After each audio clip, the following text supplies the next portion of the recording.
Jim Sillars.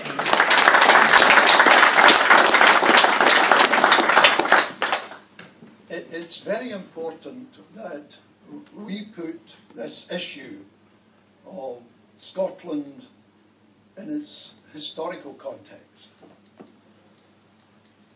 We've been part of the English Empire since 1707.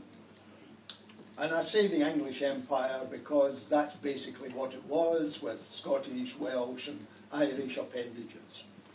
And I've gone through several books and cabinet minutes recently, and all the statesmen in the United Kingdom, irrespective of where they came from, describe it as England.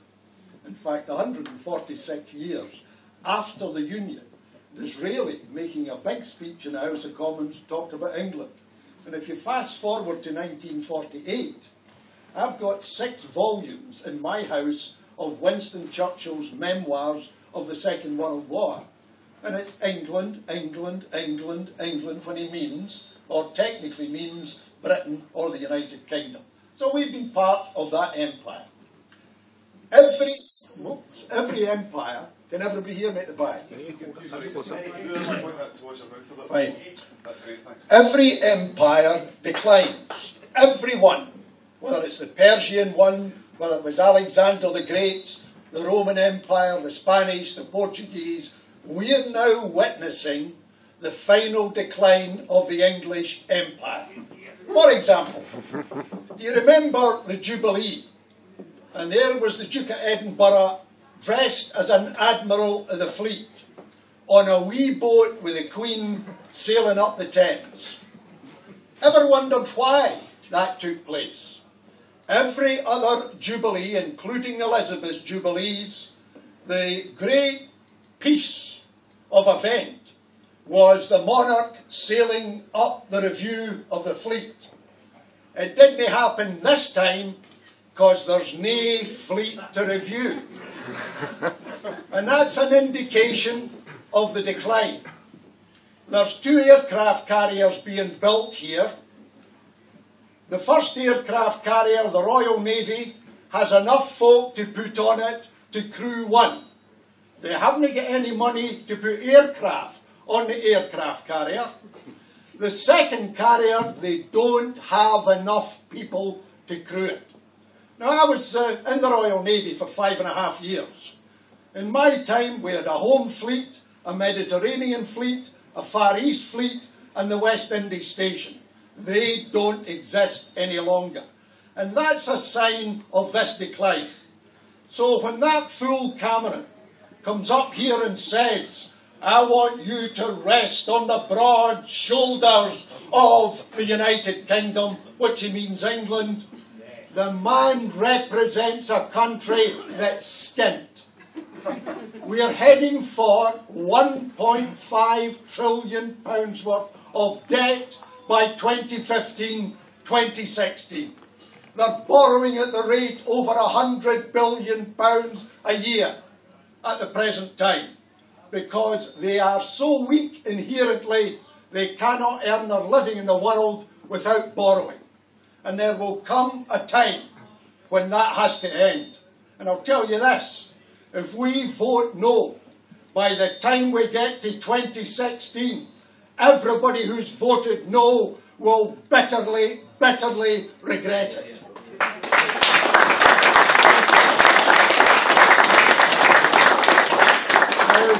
I retired in 1992 from politics, but I've come back out of retirement because I'm a grandpa, and I'm an angry grandpa.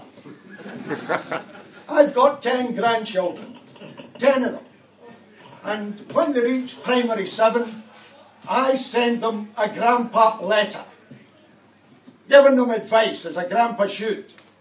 I've had to tell each one of them that if we vote no, the prospects in Scotland are so bad. My advice is, get the best qualifications you can get in order to get out, because we will be a high unemployment, low wage economy, unequal society for all time coming. And I don't want my grandchildren to live in that kind of society nor do I want to tell them to get out of it. I want to see a Scotland in which our people prosper as they should, because we are a talented people. Now, I've written a book called In Place of Fear 2. There's some at the back, you can pick it up if you want to read it when you go. And it's In Place of Fear for two reasons. First of all, an Iron Bevan, who's one of my great heroes, wrote In Place of Fear in 1952. Really for my father's generation, the ones who went through the trauma of unemployment in the 1930s. The other reason is that right now, the Better Together campaign's unofficial but acknowledged title is Project Fear. They want to frighten the life out of you. Now think about it. Who is it we are supposed to be feared to? Am I supposed to be feared to Michelle? Is she supposed to be feared to me? Are we supposed to be feared because we're incompetent, too wee, too small, too stupid and useless to run our own affairs? And it's an antidote to that Project Fear. It's a socialist programme, I make no bones about it at all. I want to see a Scotland independent with a socialist programme for the working people and their families.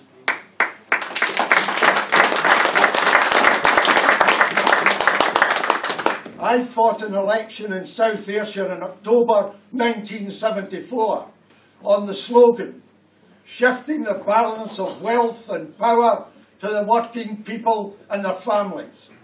It never, ever happened.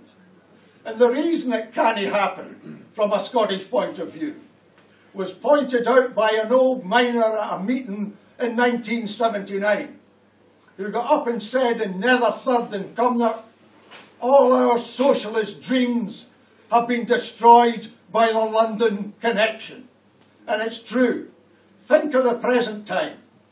A fortnight ago, Miliband had an article in the Daily Telegraph.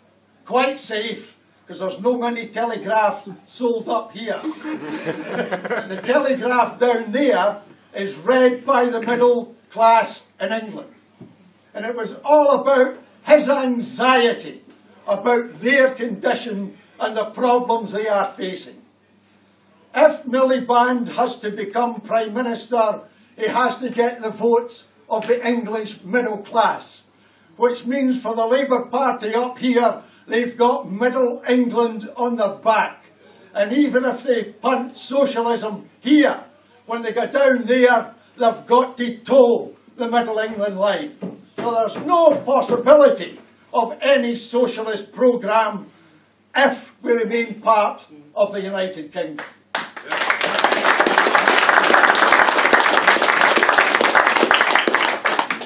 Now, in my book, I argue for a different economic model than the one we've had up until the present time.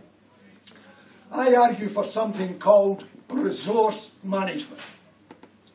When we look at what we've got and we see how we can build value and wealth upon it. And I start with education. We've got 250,000 children living in poverty in this country of Scotland. They have no chance of a decent education. They are born to fail. We have to do something fundamental because there's a lot of talent among those children. Do you remember the big band playing in the Raploch in Stirling? Up until then, that community thought it had no ability whatsoever. If you go there now, through that music programme, you find those children have discovered talent in themselves. Their self-confidence has expanded. They do better at school, and the whole community feels the self-respect it didn't have before. So we need a programme in education that punts more money into our schools. And it can be done without an extra penny being drawn on taxation. We've got 32 education authorities in Scotland, 32 directors of education, 32 bureaucracies. Knock them down to 5 and £500 million becomes available to transfer into schools. But there's other money as well. Are you aware that the private schools in Scotland get an 80% discount on their council tax? Which means that Fettes College in Edinburgh, which produced Blair, instead of paying £209,000 in council tax, only pays £41,000. Wester Hales in the city of Edinburgh, in a deprived area, 40% of the children on free school meals pays the full whack of £261,000. Now the test of charitable status, because that's what the private sectors get, is public good. Do you do public good? That's the test. Well, Fettes gave us Blair, Govan High gave us Jimmy Reid, and Hamilton Academy gave us Margaret MacDonald. Who passes the test of public good?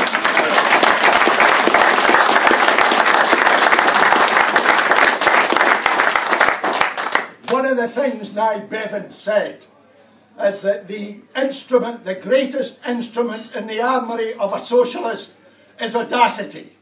The audacity to think the way they tell you you can't think, and the way to act when they tell you you can't act. And I looked at the charities law, and the only reason Wester Hales pays that money is because there's a ministerial contact. The government finally funds it. Well, why do we put up with that? You can alter the Act, remove the ministerial contact, and Wester Hales gets its 80% reduction, and every other state school does as well.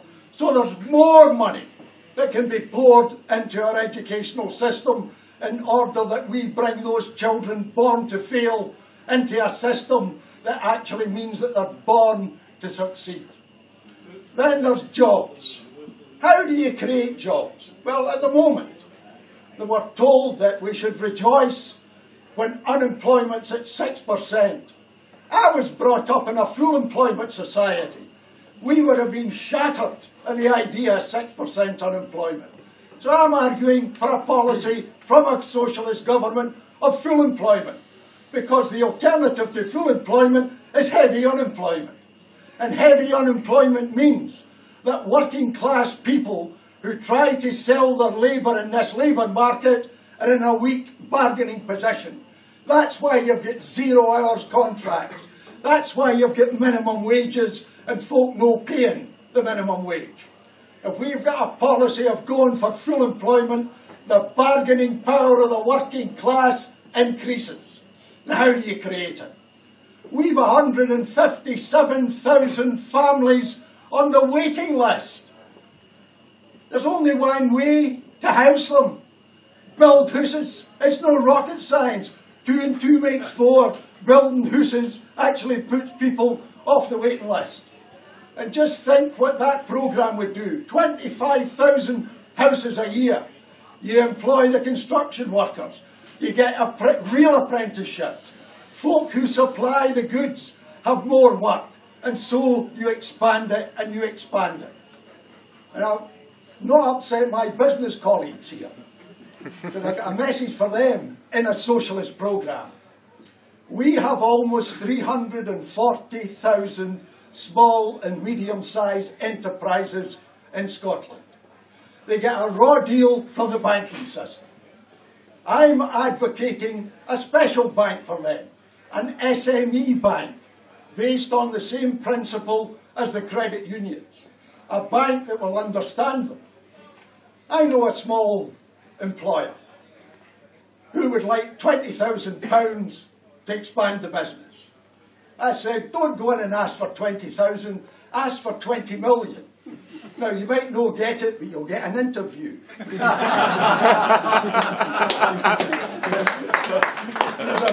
no bonus in 20,000, but there is in 20 million. So we need a small, medium-sized enterprise bank that understands the SME sector. 340,000 companies. Just imagine if half of them employed 2 more people, what that would do to the unemployment, to reduce the unemployment we have at the present time. Then there's the oil, the thing that the big debate was apparently about today. We've been in a prison of lies about oil since the first day the first barrel was produced.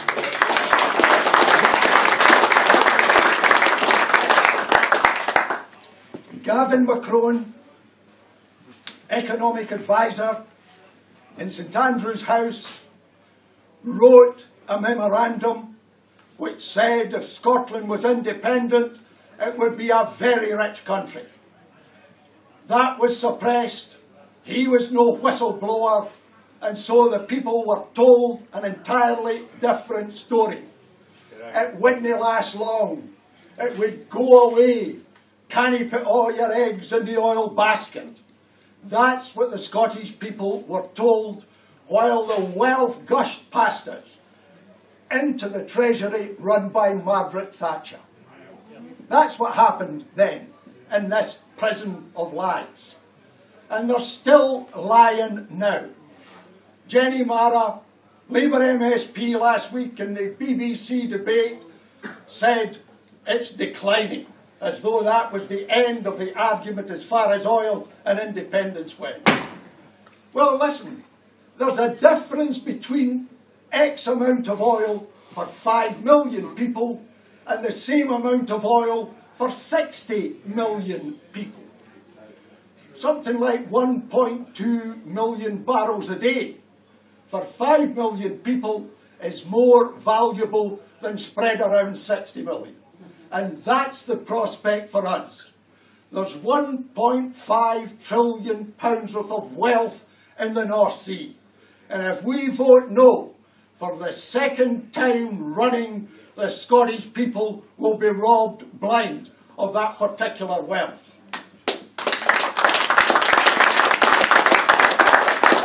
It's time that we didn't listen to nonsense.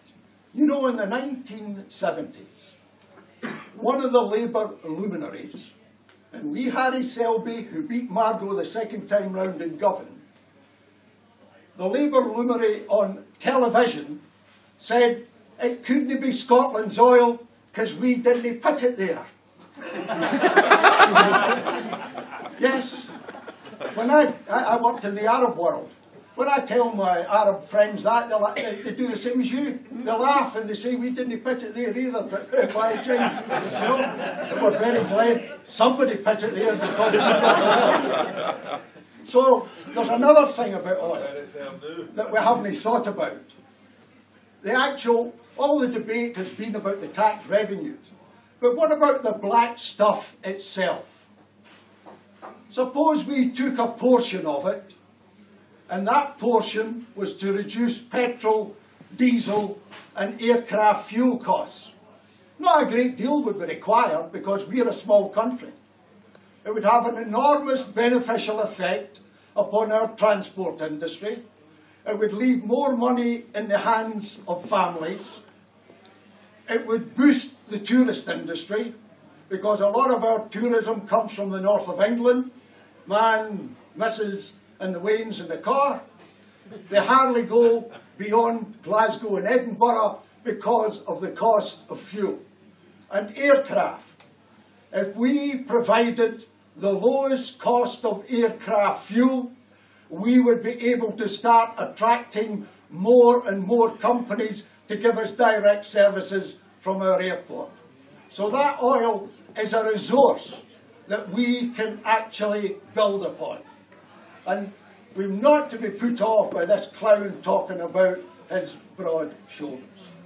Now, I'm going to end with an idea in the book, which I was told by some friends, not all, don't put it in, Jim. You'll get mocked for the idea. That second aircraft carrier, when it comes to independence and we negotiate the assets and the liabilities, That's not an asset, that's a liability. They don't know what to do with it.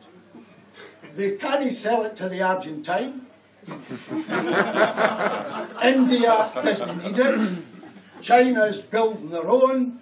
So what do they do with it? Well, I've said, we'll take it. Not to use it as a killing machine, but as a healing machine.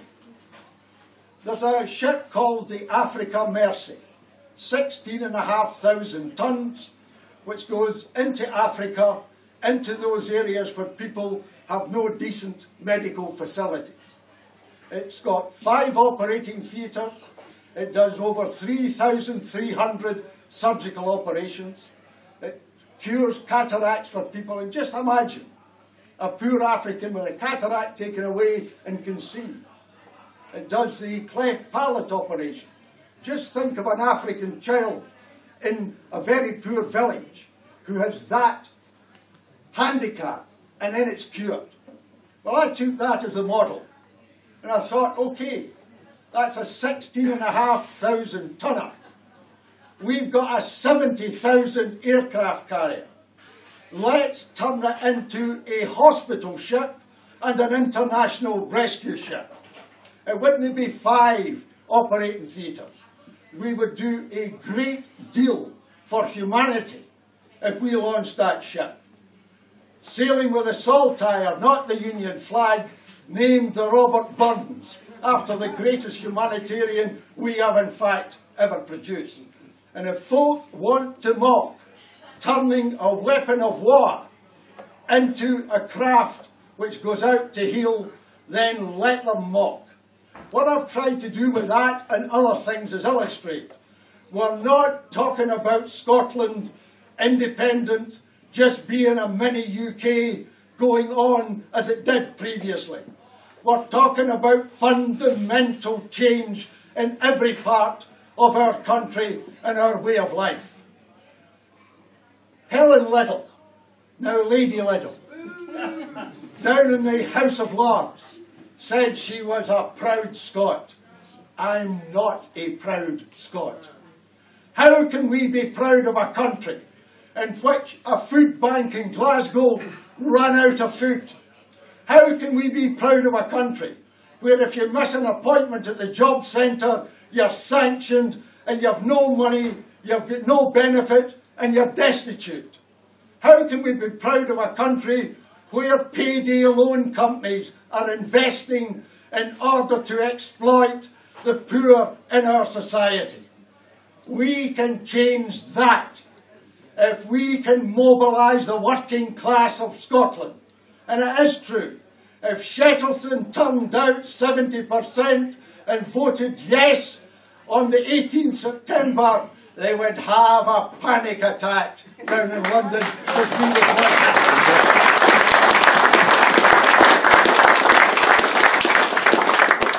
Now, my book is an uncompromising argument for a socialist programme for a socialist Scotland. I'm sick and tired of the word hope. We've had hope, hope, hope, and it never happens. I want certainty for my grandchildren and your grandchildren, and for the working class of Scotland. We are a talented people. We've been told we aren't, but we are. I began life as a milk boy at 11 years old, delivering with a horse and cart. I left Ayr Academy without any qualifications whatsoever. I went down to the House of Commons in that Oxford debating system, where the other side had a better vocabulary than me. But after I had sat in there for about 6 to 8 weeks, I realised something. I was not only as good as them, I was better than them. I went to the Oxford Union in 1979 in the great debate on the Assembly. And after the debate, I happened to be walking out with the President of the Union. And I said to him, "Where is it I pick up my PhD?" And he said, "What do you mean?" I said, "Because if you are the creme de la creme, my PhD must be waiting in me on the other side of the door."